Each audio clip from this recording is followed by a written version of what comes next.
Hi friends, now see the third unit, fluid power and control or fluid power control.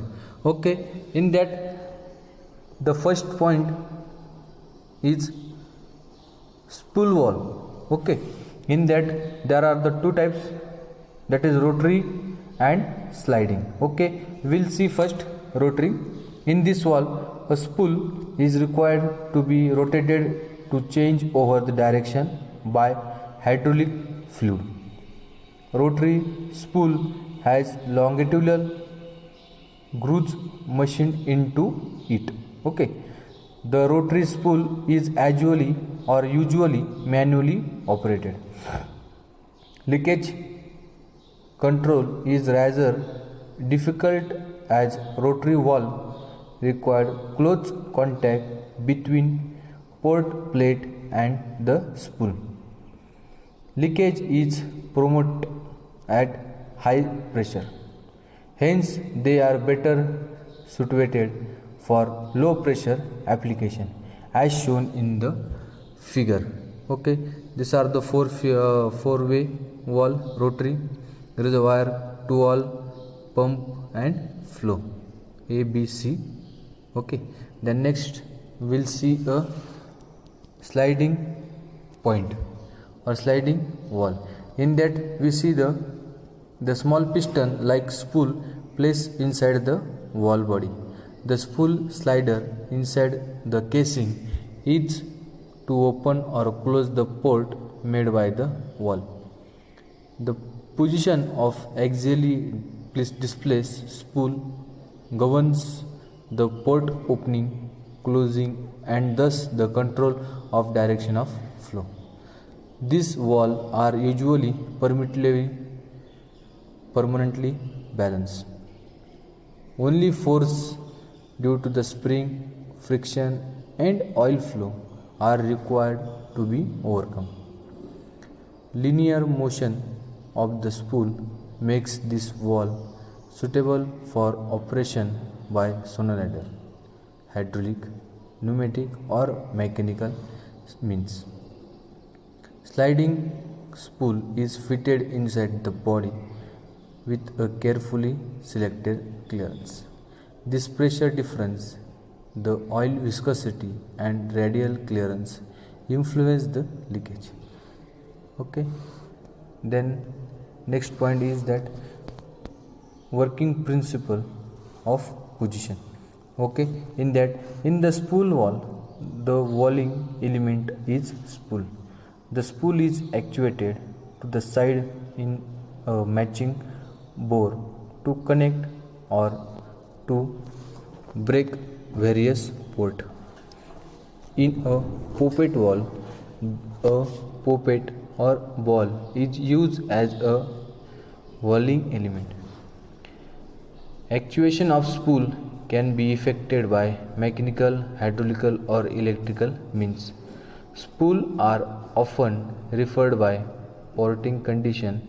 A large variety of porting condition exist in practice.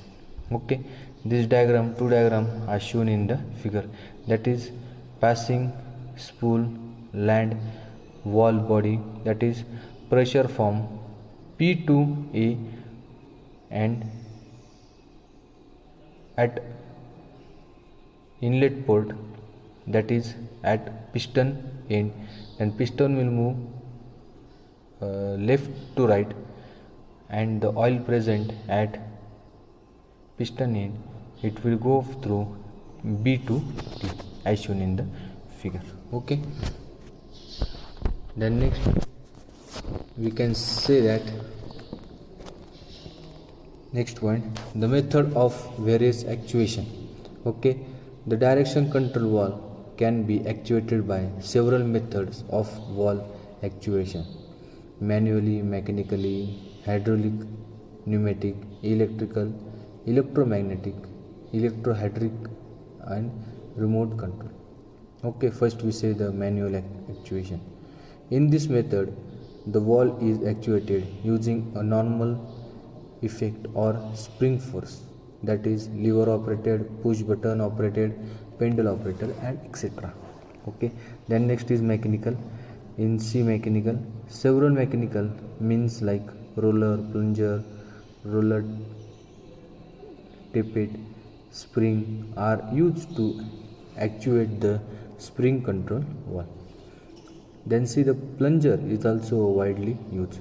Plunger with roller on its top can be operated by cam attached to the cylinder. This method is used when the direction control valve must be operated at such a time when piston reaches a specific position.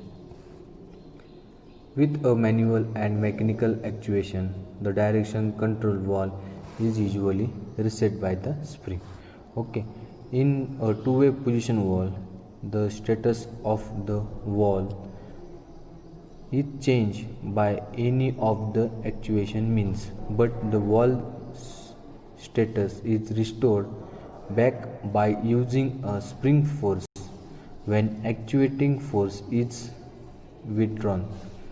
Such a direction control valve is known as the spring offset valve. Then next one is pneumatic actuator. The direction control valve requires higher force of actuation, can be operated by using oil pressure or oil air pressure. In case of 4 land spoon, 2 extreme spool lands are applied with pressure, and in case of 2 land spoil, pressure is applied to separate pilot piston. The pneumatic pressure acting on large area produce adequate acting forces to the spool. A two-way valve provides a control. Okay, the connection are made with Z and Y port of the valve. It is necessary to prevent the leakage of pressurized air of a main valve. Okay, then we can say that hydraulic actuator. In this method, the hydraulic pressure is applied on the end space of spool. The pilot port are provided on the end of valve. Hydraulic pilot valve is provided pilot pressure against the mean of valve end. The pilot pressure can be lower than a main system pressure. The pilot valve may be actuated by mechanical or electrical means. Electrical actuator. This method employs an AC or DC solenoid to actuate the valve spool. When the solenoid electromagnetism is exceeded, it plunger attach actuate the spool.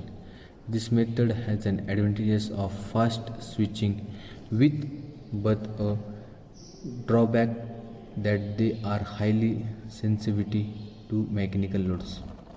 Electrical actuation enables the use of open and closed loop control technology is electro-hydraulic system. The actuation time of AC solenoid is usually 25 to 30 ms. The AC supply of 110 volt to 220 volt 50 Hz is needed with an average life cycle of 7200 to 7500 operating hours. Okay, the next point is electrohydraulic or electromagnetic actuator. This method combines electrical and hydraulic or pneumatic actuation. The solenoid actuate 3x2 or 4x2 direction control valve. This controls the many valves. The controlling valve is known as pilot valve. Okay, thank you for watching this video.